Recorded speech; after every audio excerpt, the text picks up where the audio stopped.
All right, hello and welcome to another episode of A Fresh Perspective with Jeff Charles, with your boy, with your favorite conservatarian contrarian, Jeff Charles, where we prefer truth over narrative and principles over politics.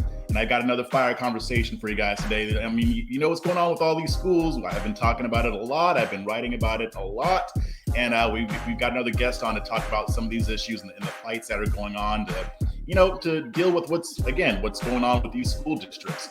But before we get into all of that, remember to like this video, share this video, and if you haven't already subscribed, you got to do that right now. Hit that subscribe button, hit that notification bell. That way you'll be notified whenever I upload a new interview, which I do every Wednesday and Friday evening at 7 o'clock Eastern Time. Also, if you want to support my work monetarily, all the links are in the show notes there. I've got the PayPal app, the CashApp, the Venmo app, all the apps. Everything helps, and I appreciate all of it. And again, please like and share this video and leave some comments in the notes. I mean, I'm pretty good about responding, so if you have questions, then definitely let me know. But without further ado, I would like to bring on my guest, Senior Advisor at America First Legal and Executive Director at Fight for Schools, Mr. Ian Pryor. Welcome to the program, brother. Thanks for having me. Yeah, it's great to have you. I've been seeing some of your work, and I've been kind of looking things up. And we're both kind of in this fight in different capacities, but we're both in this fight. So I really appreciate the work that you're doing. Before we get into everything, though, why don't you tell us a little bit about yourself and what you do? Yeah, I'm originally from New England, went to college up there, law school up there, was a lawyer for, the aughts, I guess. I guess that's what we call it, from, 20 to 2002 to 2012. And then I got into politics. I worked for the National Republican Congressional Committee in the 14 cycle, worked for Senate Leadership Fund at America Crossroads in the 16 cycle, moved over to become Principal Deputy Director of Affairs at the Department of Justice in 2017. And then eventually, I worked my way to doing my own, consulting firm on political PR and whatnot here in Loudoun County. I moved out here about 4 years ago. Great place to live, a little different than living in Alexandria, where, it's a little more congested. And, it was the schools, right? I mean, everyone's like, well, Loudoun County public schools. I got 2 kids, and I thought, well, this is great. You can go to public school, don't have to spend a fortune on private schools, and everything will be fantastic. Well, I think I found some things going on in the school system here back in I want to say summer of 2020. Okay. With respect to their equity programs, their culturally responsive learning programs, as they call it, and they had hired a consultant called the Equity Collaborative. So I decided to read the report. The report was basically, we went in, we found systemic racism. Here's like 10 stories of kids that said that there's systemic racism. So yep, you guys got it. You should keep us on board, and we'll fix it for you for the next 2 years. Yeah, I bet.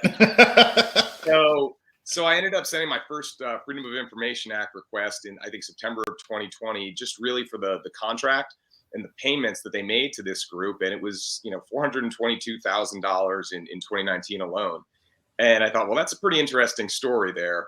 And then I pitched that story. The story got out, and a couple of people started sending me some things that were going on in the schools. They had a proposed code of conduct, which was really a speech code for teachers and staff that applied outside of school as well. So, if you said, God forbid, any criticism on their push for equity, then you could be disciplined. And so I took some of these things and I put them into an op-ed or an article for the Federalist, the Equity Collaborative, these policies. And that was in, I think, October of 2020. I go speak at a school board meeting about their proposed dress code policy, which I had included in the Federalist. But that was another policy. It said it banned a lot of things that the kids couldn't wear. Sure, fine. But then it said anything else that could be deemed offensive. And I'm like, that's a huge constitutional issue right there. Yeah. Who's doing the deeming? And that was it. I went and spoke about that at a school board meeting, and that I thought was going to be the end of my activism in the school space, I figured, well, I'll monitor the situation, and if it's, maybe it's not this bad. I don't know. This is really sort of my first understanding of critical race theory and how it gets implemented in the education Like system. maybe it's just a one-off, Yeah, that kind of thing. maybe they're just checking the box and that's it.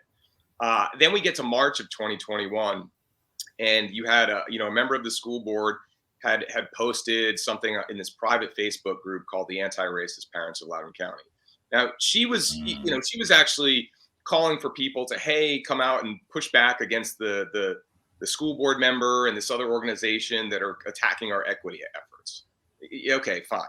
But then what you had was a bunch of other people, activists that were members of this group that said, yeah, these people are terrible. Here's what we need to do. We need to infiltrate their groups. We need to publicly expose them. We need to hack their websites and redirect them to pro-critical race theory websites. And then you get a second person that says, great idea. Here's how we're going to keep track of these people. First name, last name, known aliases, social media accounts, area of residence. And they proceeded to list something like, between 60 and 70 parents that had gone to speak at school board meetings. And the vast majority of them were speaking up for opening schools. Some of them had spoken on critical race theory. I find out that I'm put on this list for my Federalist article. One time I was put on the list, and the second time I was added for speaking at a school board meeting on First Amendment concerns, which I guess, that's not a good thing. And so they compiled dossiers, basically. That's exactly what it was. And, I learned about it when I was asked by the reporter, Luke Rosiak, who wrote the story in the Daily Wire. And, that story went pretty viral. It really fired parents up. They were already dealing with, closed schools. They were dealing with some of the things that they were seeing on their kids' Chromebooks, and this sort of neighborhood cancel culture phenomenon. I think really ticked off a lot of people, and we further learned that there were 6 school board members that were part of this closed group. You had your Soros-backed Commonwealth attorney, which is like our district attorney out here. And then dozens of staff and administrators from Loudoun County Public Schools that were in this group. And we didn't hear anything from the school system or the school board members. They never came out and denounced it. In fact, most of them didn't even leave the group. And so they put out a sort of boilerplate statement from the superintendent. And the statement was really about, we want to clarify our equity efforts. It's not critical race theory. And then you get to the end of the statement. It's like, well, we heard, people purporting to be LCPS employees were part of this group, and we do respect their First Amendment rights, but they shouldn't, be going after parents. And it's like, well, that's it. You the 11th paragraph in a 12 paragraph statement, and that's how you're going to address it. And so then I ended up talking to people that had been involved in the open schools fight long before I ever appeared on the scene.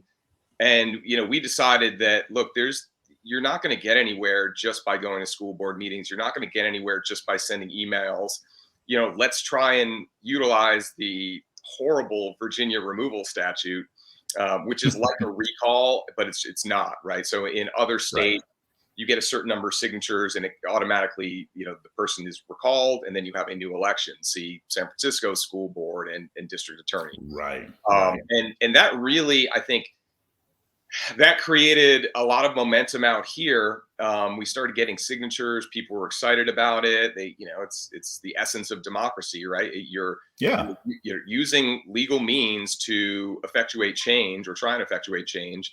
But what really, I think more than anything amplified the movement was when we had a teacher by the name of Tanner Cross, an elementary school gym teacher, in late May of last year, goes to a school board meeting, which had kind of become must-see TV, or at least must-see Twitter. Yeah. And he goes and he speaks out against this proposed policy 80-40. Policy 80-40 was, boys can use girls' rooms, girls can use boys' rooms, locker rooms. You've got to call people by the pronouns that they want you to. That was policy 80-40. So he goes up and he speaks out as a citizen. in public comment. It was invited to come speak on these matters, and he gets suspended, 2 days later. And it just, I mean, that really blew the county up, I think, where people are now like, well, wait a minute. Now you're suspending teachers for just speaking their mind in a intelligent and non-offensive way at a school board meeting. There's something going on here. And, we started getting more and more and more signatures, so that by August, we file our first removal case. We get to October, we win all our motions. And, ultimately that school board member resigned. That same week, we find out that, this June 22nd school board meeting that made national news, where there were arrests and chaos, et cetera, that one of the guys that was arrested was the dad of a girl who was sexually assaulted in a high school locker room. And the superintendent flat out, made a false statement at that school board meeting saying, we don't have any records of sexual assaults in our bathrooms in Loudoun County. And that, I think that really just put things into complete and absolute overdrive. You combine that with Terry McAuliffe's statement that parents shouldn't be telling schools what to teach. And then you add in that National School Board Association memo asking for the Biden administration to leverage, the Patriot Act and domestic terrorism statutes against parents. Yeah, you're a domestic terrorist. Yeah. Yeah. And I think at that moment, that's probably when I thought to myself, wow, Glenn Youngkin's probably going to win this thing, because this is crazy. And Loudoun County was on the news, nonstop throughout the month of October and into November, and, clean sweep in a state that had been, Democrat since, I guess, 2013. Huge upset. Now we have Glenn Youngkin in there. We've got Winsome Sears. We've got Attorney General Jason Miyares. And he has launched an investigation into how LCPS handled those sexual assaults. There's currently a grand jury seated here in Loudoun County. So, the fight goes on. Yeah, definitely. And this is an ongoing issue. I don't think it's going away anytime soon. It's becoming an election issue. I was just reading about that yesterday. Usually education is one of the top priorities, but it usually takes a back seat. But now it's starting to creep up. So before we get into all that other stuff, I wanted to find out, so Fight for Schools. Can you tell us a little bit about that organization and what you guys are doing? Yeah, so Fight for Schools, that's what we started when we decided we were going to launch these removal efforts. Really the genesis of it, though, was not necessarily the removals themselves, but it was looking forward to 2023, when you have an opportunity to, really elect good, nonpartisan, common sense school board members that are going to focus on the basics and not, the issue here is we want our schools and our school board members to focus on reading, writing, math, science, history, right? We don't want them trying to teach our children what to believe. That's the role of the parents. Traditionally, constitutionally, statutorily, it's not to teach kids what to believe. That's not the school's job. And so that's really our focus. Here in Loudoun County, at least, is the 2023 countywide elections, specifically the school board. But we also have, two special elections for seats that have been vacated this November. So, we're certainly going to be looking at that and making sure that, the best candidates stay on at least until 2023, or succeed. Gotcha. So would you say that the main focus would be school boards then? Yes. Okay. Yep. Okay. Gotcha. And but, I will say, we've had a lot of problems with our Commonwealth attorney out here. She's really the school board's kind of biggest defender in a place of power. And, when we got to our court dates for removals, she's supposed to be representing the petitioners. And, she was representing the school board, quite frankly. She wanted those things dismissed as quickly as possible. They didn't have success on the first round. On the second round, they did. They were able to kind of move some pieces, and, they got an outside judge, and then they got an outside Commonwealth attorney that was connected with our Commonwealth attorney. And, but hey, listen, I'll fight as many battles as I need to win, as I need to lose to win the war. Well, in what I've noticed, even across the country, these local officials will do almost anything to preserve what's going on. I mean, it doesn't really even seem like they're even concerned about what their constituents think. I mean, I'm hearing stories similar to what you told me about them forming dossiers, finding other ways to silence parents. And I think it was in Wisconsin or Michigan where one school board would require people to give their names and addresses before speaking up so that people would know where to find them. Basically, they had to dox themselves if they wanted to be able to make their voices heard. So I'm not surprised to hear that they're doing all this, backdoor stuff. Even in Round Rock, Texas, which is a suburb of Austin, there's a lot going on there too. So these people are fighting tooth and nail against parents. So I'm not shocked at all. It's really, you have these. You've got teachers unions, right, and then you've got special interest groups nationally and locally that don't necessarily reflect the tone and the feel of the constituency, but they're the ones that have had the power for so long, and they get in these school board members' ears. They help get them elected, and they want what they want done, and they will raise hell if they don't get it. So you have a lot of, what I found is you kind of have three, we'll call it four different kinds of school board members, right? You have a good one, then you have ones that they could be good, they're just weak. Right, so they don't stand up for themselves, or they don't squishy types fight back. But they're with you, but they don't do what they need to do. And then you have the political climbers, who they're just there as a stepping stone to the state legislature or some other thing. So they're going to go along to get along. And then you've got the people on the far left, the wokies, that are going to do whatever they can to implement critical race theory, gender theory. They need to virtue signal to everybody how inclusive they are and how great they are to, I guess, I don't know, make them feel better about themselves. Yeah, when you put it that way, it makes a lot of sense, because I've seen a lot of each of what you just mentioned. Not enough of the first one, though, the good ones. But hopefully organizations like yours will change it. So how does America First Legal play into this? What does America First Legal do? So America First Legal was started a little over a year ago. I just joined in February, and it's a public interest litigation organization, oversight organization that really seeks to hold these government officials and these government actors accountable, not just at the federal level, but now also at the local level. And we actually just launched 2 days ago the Center for Legal Equality. So we're going to go out there and represent people that have been discriminated against based on their gender, based on their race, based on their religion, because that's what we're seeing all over the place. So whether that's at the school level, when you're seeing these crazy policies being enacted, whether it's at the corporate level where people are discriminated against, or they don't fit into a certain identity box, so they're not hired, they're not promoted, or they're let go.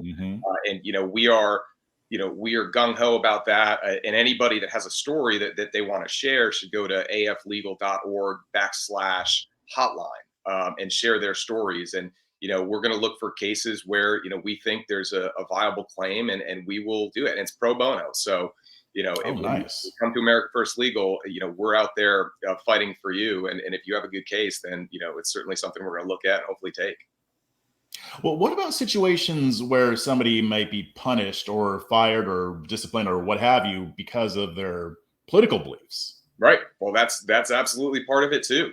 I think you're seeing, whether it's parents, whether it's individuals in the private sector, you are seeing this sort of wokeness injected into everything. I mean, look at corporate America. Look what's going on with Disney. The reporting that Chris Rufo did.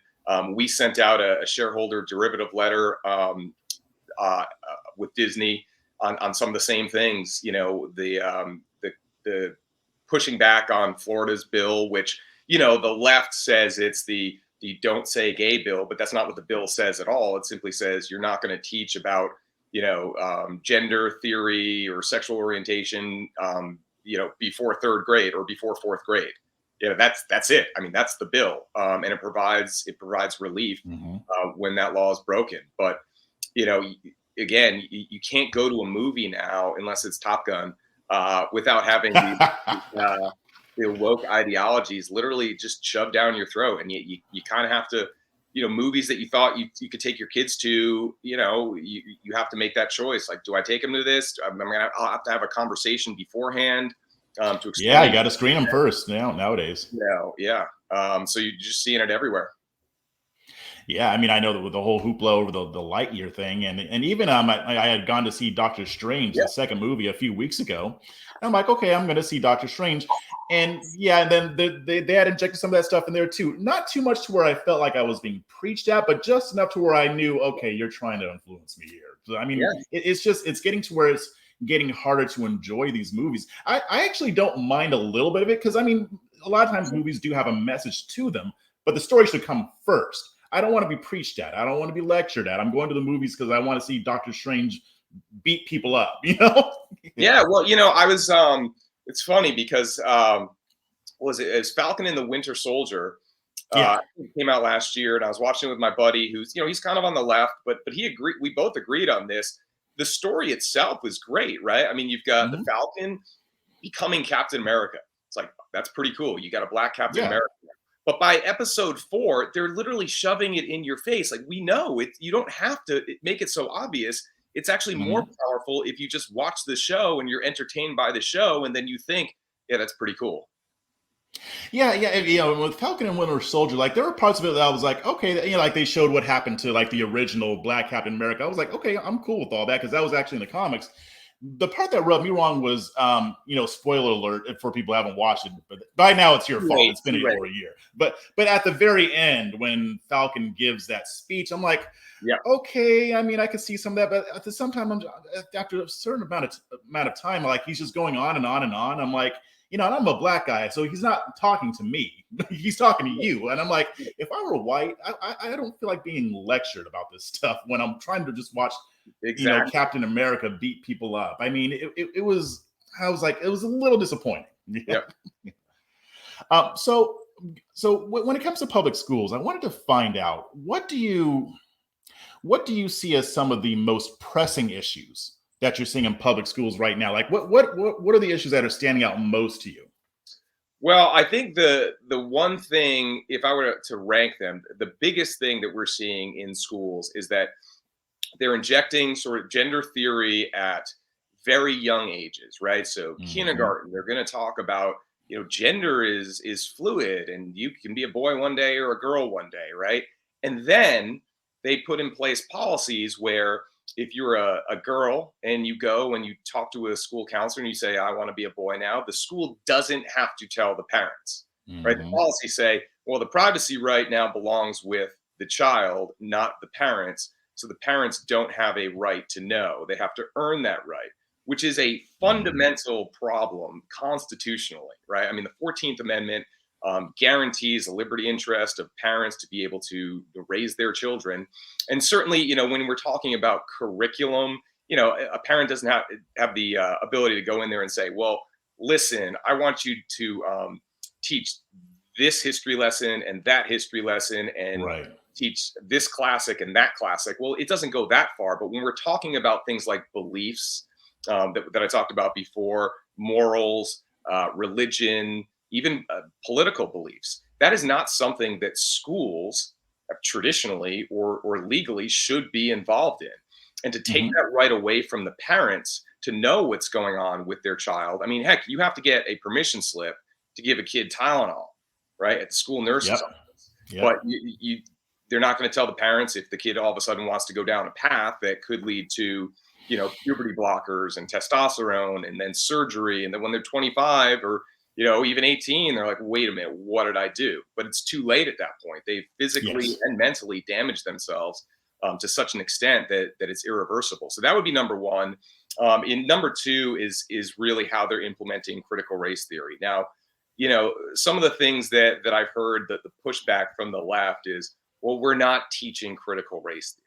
Okay, no one's saying that there's a course you're taking, a critical race theory 101.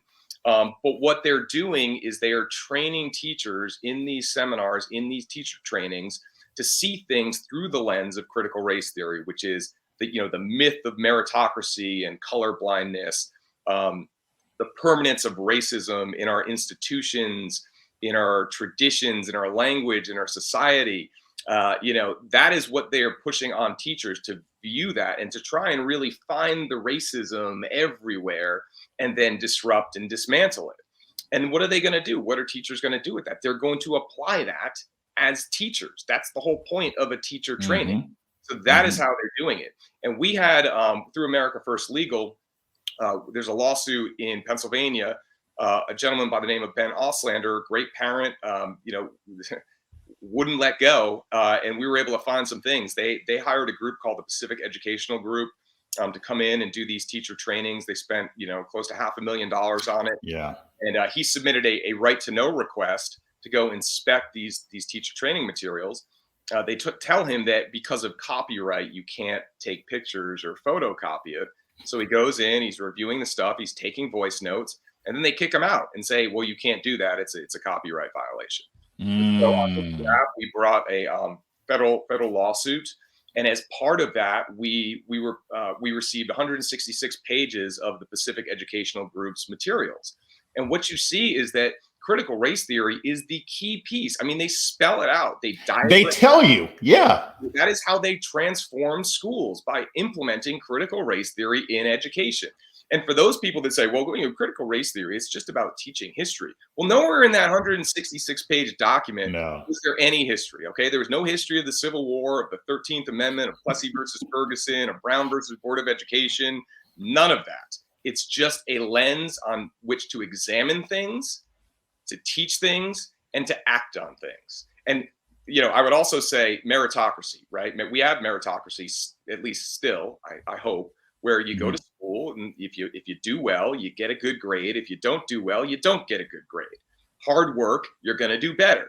We don't teach meritocracy in school, but we apply it. It's the same thing with critical race theory. Teachers aren't teaching it, but they are applying it. Yeah.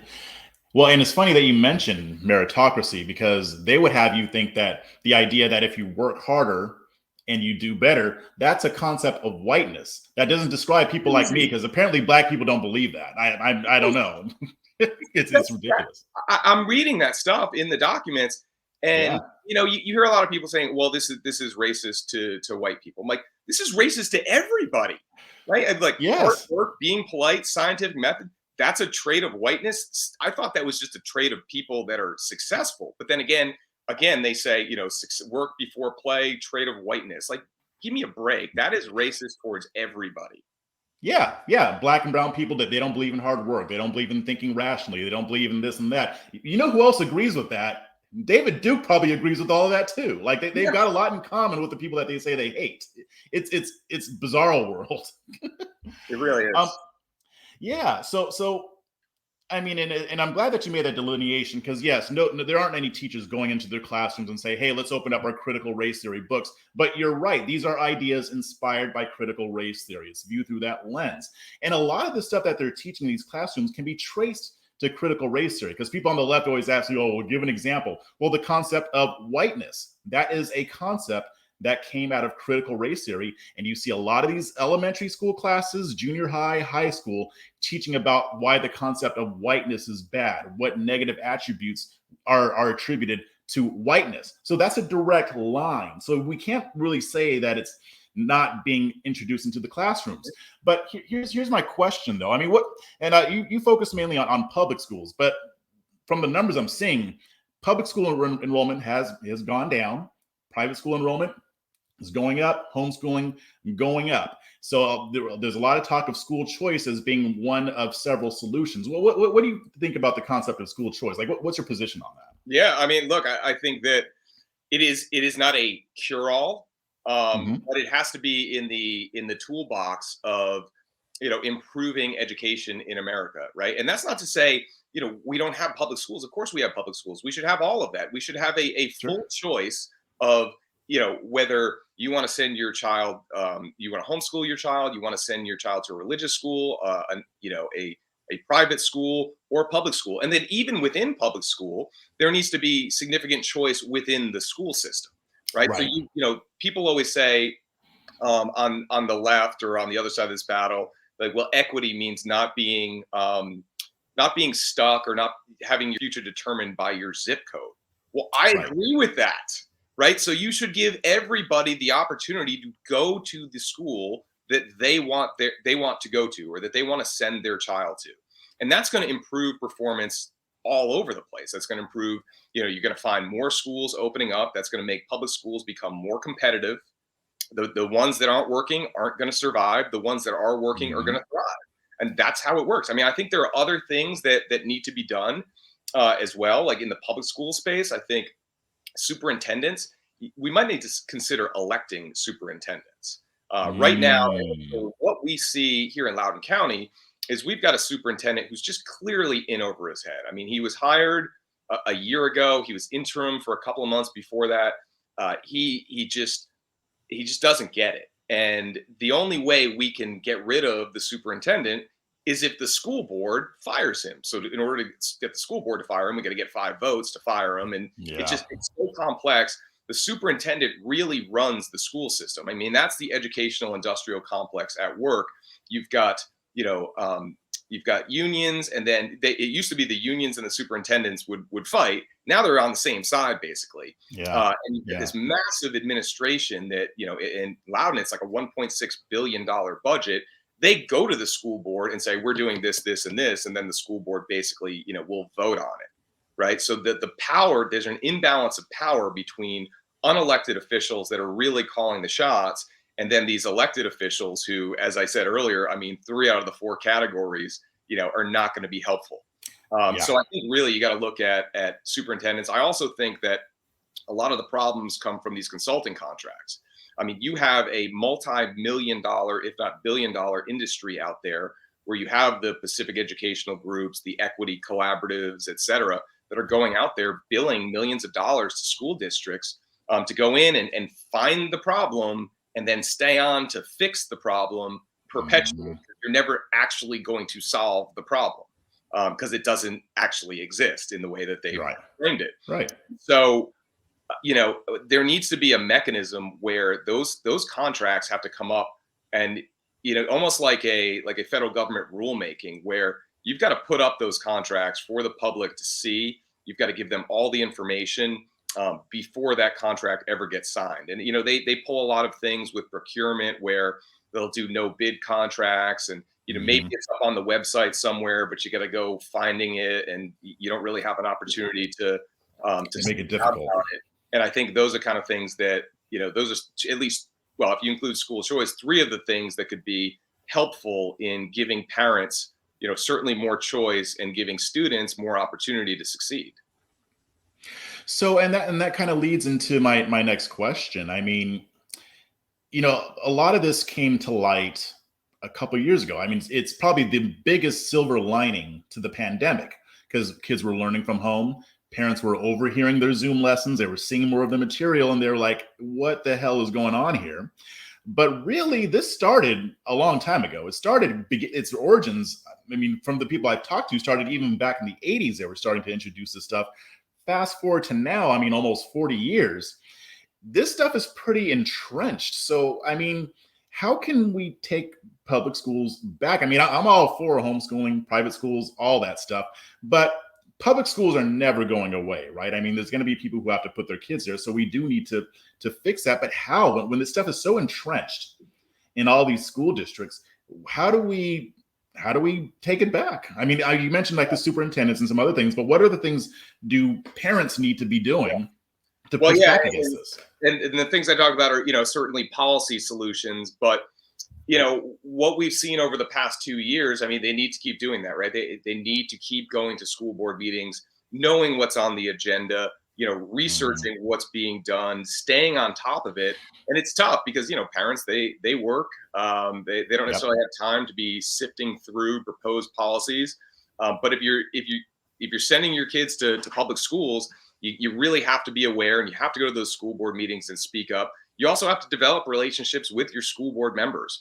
They may not agree with you on everything, but if you don't have those relationships, you may not be able to explain, or you may have an opportunity with those relationships to explain things and maybe start, shifting their viewpoints on some of these issues. And then lastly, I would say, well, not lastly, 2 more things. One, elections. I think when you get to these school board elections, you need to make sure that that you are electing the best possible school board candidates that can go out there and represent their constituency and really hold these administrators in check. And then finally, is litigation. Whether you have a Hmm. school system that's denying your FOIA requests, whether they're violating parental rights, whether they're violating First Amendment or religious liberties, they need to be held accountable in court. And I think you're seeing that more and more now. Certainly, that's one of the things we're doing at America First Legal, is making sure that, if there is a viable litigation strategy against schools for violating people's rights, then we are going to take them to court. Good, good. Yeah, and I've noticed that there are other groups doing that too, like Parents Defending Education, that are using the court system. And I think that's great. But I think what you said before that, that's what it really boils down to. I mean, if they get away with this stuff, it's our fault, really. I mean, people have to get involved. And my biggest fury in it is that, right now we have a lot of momentum, but you know how America's attention span is, right? Right. I mean, we tend to cool off, or we tend to forget about it. We move on to the next controversy, the next outrage. And it seems like all these people have to do is just wait us out. So that's what I'm afraid of. So what do you think that folks like you and I can do to keep the momentum going, to keep people engaged? Because it's going to be, we need more to get off the sidelines, get out of the bleachers and get onto the field. How do we keep people activated? Yeah, I mean, I think that there's, right now, there's certainly no shortage of material out there that we're seeing go public. All you have to do is just scroll through libs of TikTok, and it's a new Yeah. teacher at a new school. And quite frankly, no matter how many policies you change, no matter how many different things you do at sort of the larger level, it's still going to be there. And so, that's good and bad from a certain perspective. It's good because these kind of crazy things, whether it's at the individual classroom level or the system, the school system itself, are going to continue to happen. It's bad in that you can go out there and make all the changes you want with your school board and with the administration, but you still get some teacher that's out there teaching things that really Mm. aren't appropriate for a school environment and should be done at home. So as far as staying engaged, I mean, I do think that because we are talking about schools, because we are talking about people's children, there's going to Right. be less of a drift than you would, with other situations, right? So, for example, say inflation. Well, inflation's terrible right now. Gas prices are terrible right now. But when inflation's not bad and gas prices aren't bad, people kind of take their eye off the ball, and then you start getting policies that bring us back to that moment. I think with schools, people have just been so activated over the past 2 years that certainly the generation of parents right now, that are either coming into the public school system or already in it, it's going to be a good 10, 12 years of, parental watchdog and investigations going on. And they're going to have to adapt. And if they don't, they're going to find themselves, out of office and out of jobs. Good. I mean, and that's the one thing that gives me hope, because, like you said, when it's gas prices, when things get better, you move on. But it's different when you're messing with people's kids. So I think that might be the one thing that keeps Yeah. us going. So last question now, what do you guys have coming up? Going on right now that as far as pushing forward in this battle. Well, in Loudoun County, we've got, like I said, we've got the special elections this fall, and then really though building up to, um, next fall in 2023 with the county elections and the full school board up. At America First Legal, the Center for Legal Equality. I mean, we're getting influx of emails with people's stories, and so we're going to continue to push the envelope, and to litigate these things and to exercise Mhm. oversight, whether it's through Freedom of Information Act requests, the Protection of People Rights Amendment requests, which allow you, it's a federal law that allows you to go inspect curriculum, teacher trainings, etc., and you can't get charged for it. And then again, litigation on these issues, and pressing on our elected officials, to pass common sense policies that return some control to the parents, and Mhm. whether that's Mhm. some of the things we talked about with transparency, or whether it's school choice. And going back to your previous question, school choice is, while it's just one tool, it's a very important tool, because once Yes. you unlock the ability of parents, to choose where they're going to send their child, you're going to have a robust industry of schools popping up. And then the more choice you have, the less likely this kind of thing is going to take root everywhere, because there will always be schools that say, well, we're not going to do that, and the parents can go send their kids to that school. So competition is key. And I think the closer we get to that, and obviously a great Supreme Court decision the other day on that matter, I think we're gonna be in a place of success. Awesome. Thank you. Well, I appreciate you joining me. Hopefully we can do it again, because this battle is ongoing. But before we sign off, why don't you let everybody know where they can find you? Yeah, on Twitter, you can find me at Ian D. Pryor. And also, I would encourage people to go to America First Legal, specifically aflegal.org/hotline. If you have stories, if you need help from a legal perspective, you feel your rights have been violated by the woke agenda, whether it's in the private sector or in the public sector. Awesome. Well, thanks for joining the program. We'll have to have you back soon. All right. Thank you.